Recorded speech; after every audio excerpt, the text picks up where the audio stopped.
I stared at her like she was some kind of alien life form, while my mind digested what she'd said to me over dinner. She waited until the freshly baked apple pie was cut, and then she stunned me.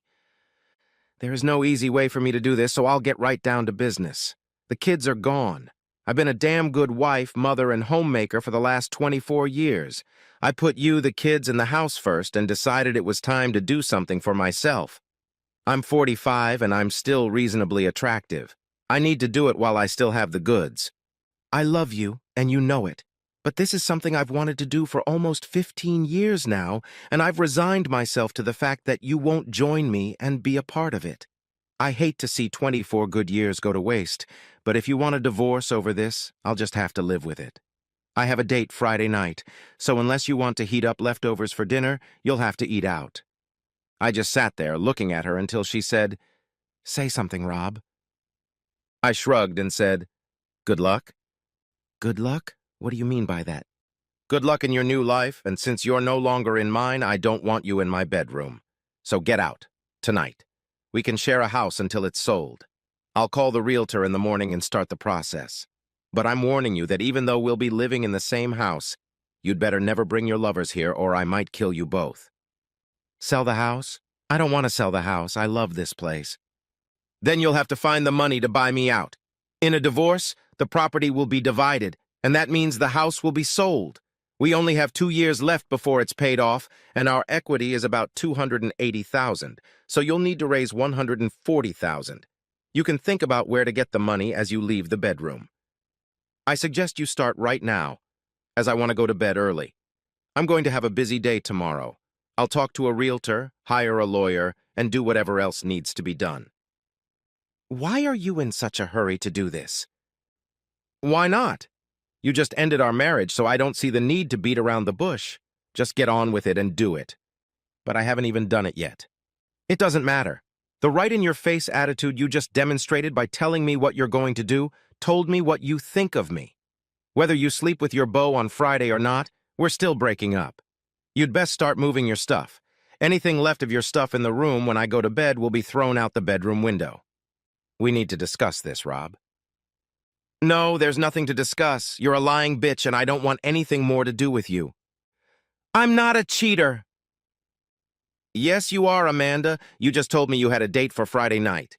Not that you were looking for him, but that you already have one.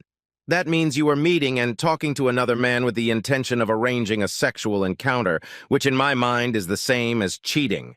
Now get out of my sight and start cleaning up your shit." I got up from the table and headed for my man cave, which was simultaneously our garage. While working on my latest project, a 1965 Pontiac Catalina convertible, I remembered when this nonsense started. It was about 15 years ago, all because of who I was and what I did before I got married. In high school, I was a real troublemaker. Pauline French took my virginity on my 18th birthday, and I loved it. So much so that I spent a lot of time looking for more and ended up sleeping with several members of the opposite sex. Well, to be fair, there were more than a few. I was a typical fuck 'em and dump 'em type asshole until I got to college and a couple girls took it upon themselves to cure me of my bad habits. I screwed and dumped them both, and they got together and had a crusade to make sure it didn't happen with other girls. If they saw me with a girl, they immediately went over and told her about me. By my senior year, word of this spread and I couldn't get a date to save my life. During my first year of senior year, I met Amanda Martin and fell head over heels in love with her. She wanted nothing to do with me. "I was told what kind of guy you are, and I know what you want, and it's not going to happen." I kept trying until one day she said, "Should I call the police on you and file a complaint? As far as I'm concerned, you're stalking me. Do I need to get a restraining order against you? Leave me alone for the last time. I don't want anything to do with you. I'm not going to be another notch on your bedpost." I got the message and finally realized what my attitude towards girls had cost me. For the rest of my senior year, I didn't go on any dates and was torn apart every time I saw Amanda. Graduation came and I went to work for Athena Group in their marketing department. It's not bragging to say that I was a good-looking guy and in pretty decent shape, and I caught the eye of several single girls who worked in my department. Truth be told, a couple of married ones showed interest, too. None of them knew my reputation, so you could say it was a rich environment for someone like me. but somewhere along the way a funny thing happened. I didn't use it to my advantage. I guess the easiest way to explain it would be to say that I had grown up, and when I was in my senior year of high school, I realized that I was never going to have a serious relationship with a girl like Amanda unless I changed my habits.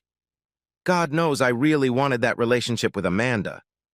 A year went by, and although I went on dates a lot, I was largely on my best behavior. I did get into a friends with benefits relationship with a girl, and it lasted about 6 months and ended when she took a job in another state. Even though I dated a lot, I had never met a girl who made me feel the way Amanda did, and that feeling was my baseline. My baseline, and what I was looking for. Honestly, I was starting to feel like I'd never find that. After working late one night, I stopped by the Purple Onion on my way home from work.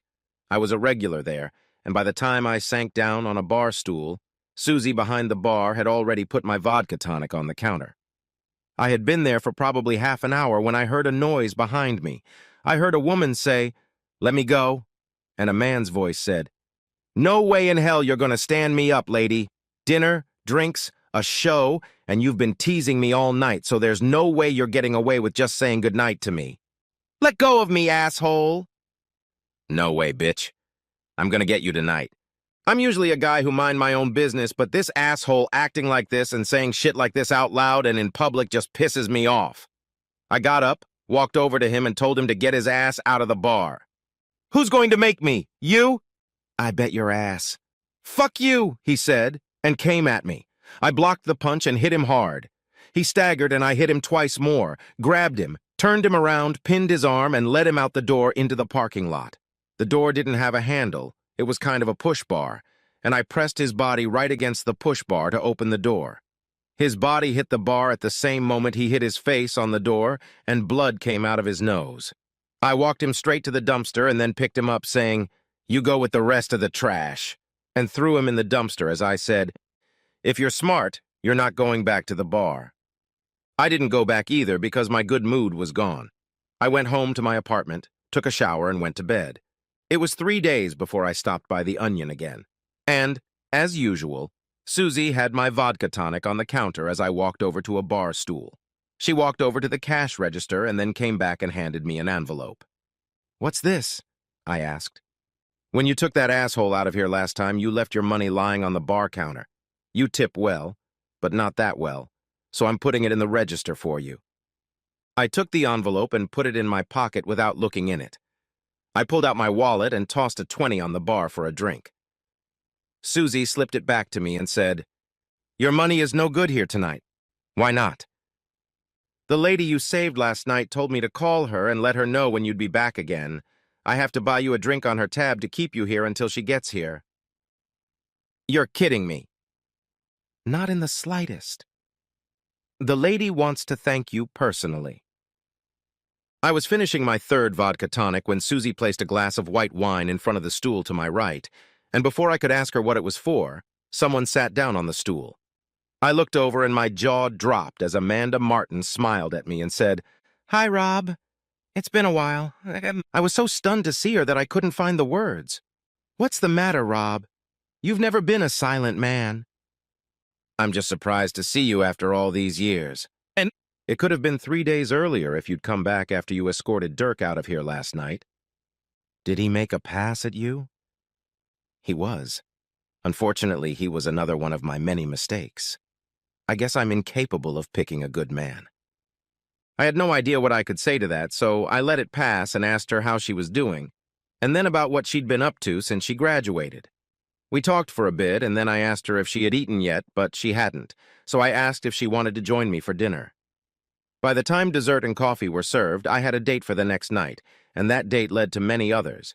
And 6 months later, I asked Amanda to marry me, and she said yes. Amanda lay in our marriage bed a virgin, a fact that was to have a major impact on our lives in the future.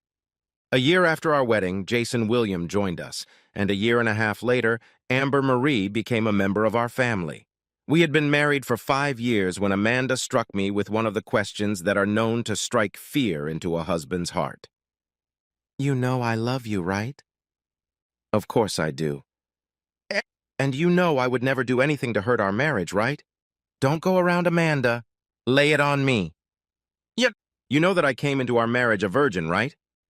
Get to the point, Amanda. You had so many experiences before we became a couple, so I know you had a wide range of experiences. I always wondered what I was missing by remaining chaste until my wedding. I just sat there and stared at her in silence as she continued. Do you remember Sally Stiles? I remembered. She was one of the girls Amanda had socialized with in college, and I knew they kept in touch. I nodded in agreement. Well, Sally and I talk a lot, and she told me about her sex life with her husband, Ralph. I confessed that you were the only man I ever had sex with, and admitted that I was curious about what I was missing out on by staying a virgin. So, what's this all about, Amanda? I don't know how to say this, Rob. Say what? I'm afraid you'll take it the wrong way. Take what wrong? I'd like to meet another man. You've got to be kidding me. Just hear me out, Rob. I love you, and I'm perfectly happy with you and our marriage. I just want to see what sex with someone else is like. No love or affection, just the physical act is all I want to experience, and I don't need to go out and try to pick someone up at random. Sally and Ralph belong to a swingers group, and she said she and Ralph would recommend us. All members are tested every 2 weeks, so it's safe. We'd do it together. It would give you a chance for a little variety and allow me to satisfy my curiosity. You must be out of your mind if you think I'd agree to something like that. It was a good time to satisfy your curiosity before you got married, not during it. My answer is to tell you to stop talking to Sally and letting her fill your head with garbage. All I wanted to do was... No, not just no, but a bloody no. Just drop it, Amanda. I don't want to hear any more about it. For the next couple days, the house was a little chilly, and then it was back to normal. But when I told Amanda I didn't want to hear any more about it, it apparently didn't get through to her. She brought it up a couple times over the next few years, and always when we were drinking and partying at parties. Typical was the evening of her 38th birthday. I took her out to dinner, and then we went out drinking and dancing. A few drinks and dancing until late into the night.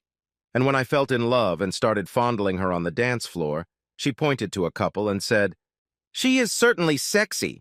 Wouldn't you like to try her?" She was definitely a sexy-looking lady, and if I was single, I would definitely be interested. And then Amanda said, "And he's not that bad either. Maybe we could meet up with them." I knew she was fishing again, so I just said, "No need. I already have the one I want for tonight." This has happened 3 or more times over the years, and while I can't prove it, I know that at least some of them weren't accidental. I discovered this one evening when Sally and Ralph came in and sat next to a couple that Amanda was trying to get me interested in. I had not the slightest doubt that they were swinger friends of Sally and Ralph, and that Amanda knew who they were and was hoping I would take the bait. The only thing I took away from the evening was the thought that I needed to watch Amanda more closely. She was still friends with Sally, and Sally had to introduce her to the couple to know who they were. And if she was socializing with swingers like this, what else could she be doing? Every once in a while, she'd stop by for a drink with the people she worked with, and every now and then she'd have a bachelorette party. I really didn't think she was cheating on me yet, because everything I'd heard about swinging groups said they didn't accept singles. I didn't think Amanda would pick up some guy to go out with as a couple. I mean, why would she do that? If she hooked up with a guy, she wouldn't have to go to a swingers group to get the experience she wanted, would she? This all happened on the day of Amanda's 39th birthday. I asked her what she would like to receive as a birthday present, and she said, "I want you to let me sleep with another man, just once. I only want to try it once, and I'll never ask for it again." I'll tell you what I'll do, Amanda. On your birthday, I'm going to meet with a lawyer, fill out the paperwork, and file it for you. Once we're divorced, you can sleep with all the other men you want and get the full experience. That's the last time I want to hear that shit. Let me be perfectly clear. The only way you can have fun with another man without me throwing you out with the trash is if we get divorced or I die. Remember that well in your head. I'll even go one step further to make it as clear as possible. If you ever bring me to this shit again, I will divorce your ass and let you go have all the fun you want. I believed I had finally gotten through to her because she never brought it up again. Until the night she told me she was going to do it, whether I liked it or not. The next morning, I actually met with a realtor and an attorney. It would be a 50-50 meat cut and dried in half. Amanda made as much money as I did, so there was no child support, and the kids were grown and gone. Perhaps the only thing we would have to fight about would be who took what out of the house. I don't believe Amanda knew what she had set in motion until she came home from work Wednesday night and found the for sale ad on the pole in our front yard. And it really got to her when she was handed the divorce papers at work on Thursday. She was furious. She was absolutely furious when she came home Thursday night and lashed out at me for notifying her in front of her co-workers. "Quite appropriate," I said. "What the hell do you mean by that?" "I can pretty much account for your time, so if you were talking about dating a man, I assume you must have been doing it at work. So it seems appropriate to me that since the breakdown of our marriage started at your workplace, that's where you should be notified." "Nothing started at work?" "It doesn't matter. What needed to be done was done, and as far as I'm concerned, now that you've been notified, you can go and sleep with other guys all you want." I stood up, put on my coat, and headed for the door. "Where are you going?" "To the bar. I'm going to have a few beers, play some pool, and start my new life as a bachelor." "We need to talk, Rob." "No, we don't, Amanda. You said all you needed to say when you looked me straight in the eye and told me that you were going to intentionally cheat on me and that if I didn't like it, I could file for divorce." "Well, Amanda, I didn't like it, so I filed for divorce." I left the house and headed to Bud's bar. I drank beer and played pool until 11:30 and then headed home. Amanda was already in bed, and she was still in her room when I left for work in the morning, so I didn't know if she was dressed for a date or if she had brought a change of clothes to work with her. After work, I stopped by the Village Inn for dinner, and when I got home at 7, I was surprised to see Amanda's car in the garage. I assumed she must have come home and changed her clothes after work and that her beau had picked her up here at home. The guy must have balls the size of basketballs if he could do that, knowing I could be there. With that thought, I walked into the house and found Amanda sitting at the kitchen table with a glass of wine in her hands. There was no lack of sarcasm in my voice when I said, "Date's over, all set. Was he that worthless?" "Fuck you, Rob. There was no date. There was never a date. I made the whole thing up." "You did? That's great. Like I'm going to believe it." "I've wanted to do this forever, Rob, and I felt that if it was going to happen, it had to be done while I still kept my looks. Sally told me that I should just tell you that I was going to do it, and that you wouldn't want to lose me, so you'd go along with it. I told you a long time ago to stay away from that stupid bitch, but oh no, you couldn't listen to me and listen to her instead. How do you do that?" "It's not funny, Rob. This is out of control. You need to call your realtor and get the house off the market. Call your lawyer and stop this divorce nonsense." "Why would I want to do that? I just told you there was no date. The whole thing was a bluff to try to get you to agree with me on what I wanted." "There's a little problem with that, Amanda." "What?" "I don't want to believe you.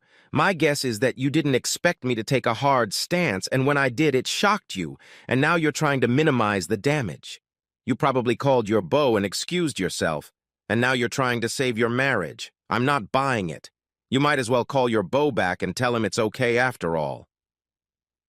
Before you go, make sure your room is cleaned up. Just in case you're not home by 9 in the morning. At 10 o'clock, a couple will come over to look at the house. Good night. Have fun on your date. I really hope it was worth what it cost you." She started crying as I left the room, and there was once a time when it would have made me want to rush to her and put her in my arms and comfort her. But that was before. As I climbed into bed, I really wondered if Amanda was telling the truth. It was possible, but I couldn't be sure, and that was killer. The fact that I couldn't be sure. Then a thought popped into my head. It was a little over the top, but it could work. It was a risky move, but it wouldn't cost me anything to try. I stood up and pulled out my cell phone. Since Amanda was spending so much time with Sally, I had Sally on speed dial in case I needed to contact Amanda. I called Sally, and when she answered, I told her I needed a big favor. "Can you text Amanda without blowing off her date?" "She canceled the date. She should be home talking to you." "Oh, I'm not home yet. Then I guess I better hurry up." I passed out and went to bed. So much for Amanda's story that it was all a bluff. In the morning, I made my bed and cleaned up my room. When I got to the kitchen, Amanda was there, and it didn't look like she had a good night. She had actually made coffee, so I poured myself a cup. Is everything okay in your room? I asked. Yeah. You're not really going to sell the house, are you? Of course I am. I don't want a divorce, Rob. Please. This whole thing was a big mistake. I don't want a divorce. That's what you don't want, Amanda. What about what I don't want? I told you over and over that I wasn't going to share you with another guy, and I told you countless times that I didn't want to hear any more of that crap. Did I get what I wanted, Amanda? No, I didn't get it. You keep bringing it up, even though I keep telling you I don't want to hear it. There's no reason to give you what you want when I can't get what I want myself. I won't do it anymore, Rob. I promise I won't do it again. You probably won't, but that won't stop you from wanting to do it. And I believe that with the thought in your mind that you need to do it while, as you put it, you still have the goods. You're still going to talk to Sally and listen to her stories about how great it is to meet sex with different men, and you're going to do it. You're going to decide that since you can't make me go with you, you're going to do it without telling me. I'm going to catch you, and then I'm going to go to jail for what I'm going to do to the guy you cheated with. When I get out of jail, I will divorce you for being unfaithful. Since the divorce is going to happen anyway, it would be better if I do it now because of irreconcilable differences and not go to jail. I would never do that to you. Yes, I do want to do it, but only if it's okay with you. That's why I keep bringing it up. I figure once you realize that I really, really want to do it, you'll let me. That's stupid thinking on your part, Amanda. Have I ever, even once in the last 15 years, given any sign of softening my attitude? I have not. It will never happen with my approval, and I believe you will realize that, and when you do, you will go ahead and do it, thinking it will only be a one-time thing, and you can hide it from me. The problem is, you won't be able to do that. I know you too well, Amanda, and I can tell when you're trying to force something on me. For example, you told me the date story was a bluff, and I could tell you were lying. You really did have a date. You thought that once you gave me your ultimatum, I would accept it because you knew I loved you and wouldn't want to let you go. I surprised you when I said okay and I'll file for divorce. Suddenly you realized you were wrong in your assumptions and that I was going to let you go. So you canceled your date and started repairing the damage. Deny it all you want, Amanda, but you can't fucking lie. I could tell you were lying through your teeth when you told me the date story was a bluff. You did have a date. I know that, and I'm tired of this shit, so I'm letting you get what you want, but there's a price for letting you do it, and that price is divorce. As far as I'm concerned, now that you've been notified, you're free to do whatever you want. Have all the other men you want, Amanda, because your marriage to me is over. So is your room ready for viewing? No, it's not, and it's not happening. I'm taking time off work, and the kitchen isn't going to look so great either. I'm going to bake a lot of baked goods today, and you know what a mess that can turn out to be. Plus, I'll walk through all the rooms with them and point out any imperfections. I might even mention that we haven't gotten the roach problem under control yet. I guess I can't stop you from doing that. But if you do it knowing what it will cost you. And what would that be? I'd move out. I'd stop making payments on the house and stop paying utilities. Eventually, the house would be foreclosed and we would lose the house and your portion of what we could have gotten on the sale. The other option is that you extinguish the house payments and pay for light, gas, water, and phone. Frankly, I don't believe you can do that on your paycheck alone, but it's something you'll have to decide. I got up from the table, poured coffee into my travel mug, and said, I'm off to work. I'll call the real estate agent this afternoon and see how the showing went. If he tells me you tried to sabotage the sale, I'll make the necessary calls to transfer the utility payments into your name and allow you to make the next payment on the house, which is due next Wednesday. Damn it, Robert! Can't you get it into your hard-headed head that I don't want a divorce? Can't you get it into your fat head that I don't give a shit what you want or don't want? I didn't give a shit about what you wanted when you looked me straight in the eye and told me you were going to do it and that if I didn't like it, I could get a divorce. That was the end of our marriage, Amanda. You gave me a choice, and I chose divorce. She looked at me with a grim expression on her face as I left for work. At 1 p.m., I called my friend Mark. How'd it go? She kept to herself. Was the room she was using available for viewing? Neat as a pin, even the kitchen. My brother loved the house. He almost wishes it was actually for sale. If our plan doesn't work out, it probably will. My cousin and his girlfriend are going to look at it tomorrow, and my sister and brother-in-law the day after tomorrow. After your cousin watches it, I will tell her that you called me with a proposal. Do you really think that's going to work? I hope so, but if it doesn't, I'll at least give it a try. When I got home from work, Amanda was sitting on the living room couch reading a book. When I walked in, she put the book aside and asked, "Should I make dinner, or are you going out again tonight?" "If you're going to cook for yourself, I'll stay home, but if you're going to cook just for me, I'll go out. I haven't eaten anything all day, so I'll go cook something." And she got up and headed to the kitchen. While she cooked dinner, I went down to the basement and checked the recorder I had hooked up to the phone line the day Mark put up the "for sale" sign in the yard. The only interesting call was the one she made as soon as I left for work that morning. Hello? Hi. It's me. He just left for work." "Any change?" "No, I think he's really going through with it. The realtor's bringing someone over to look at the house this morning." "I don't know why you're so upset about this. It frees you up to do what we talked about." "I don't want to do it if it's going to cost me my marriage." "I think you're all about to lose your minds. If Rob does get a divorce, you can get back together with Rudy. You almost broke his heart when you canceled the other day. He was really looking forward to taking you to the meeting. There were a couple other guys there who were also disappointed when you didn't show up. Not as disappointed as I was when our plan didn't work out. You assured me that Rob would rather give up than lose me. And I don't understand that at all. The man loves you. Everyone knows he worships the ground you walk on. He should have given in to your ultimatum." "Well, he didn't, and now I can't even get him to talk to me." "Yep. Given the tough stance he's taking, what could you say?" "I don't know, but there must be something I can say or do that will make him put a stop to it." "I hate to say it, but the only thing I can see that will work is that you promise him that this issue will never come up again. The way things are going, I don't think he'll believe me. He doesn't believe a word I say. He says he knows I lied when I told him the date story was just a bluff." "Oh, crap!" "What?" "He knows you lied because he called me and asked if I could give you a message without interfering with your date, and I told him you canceled the date to be home and talk to him." "Oh my God, what am I supposed to do now?" "I don't know if there's anything you can do, girl." "Don't say that! I can't lose Rob, I just can't! Why not? Once you're free of him, you can have all the experiences you want. Besides Rudy, I know half a dozen guys we could set you up with." "I thought you were my friend Sally, but I guess I'm wrong.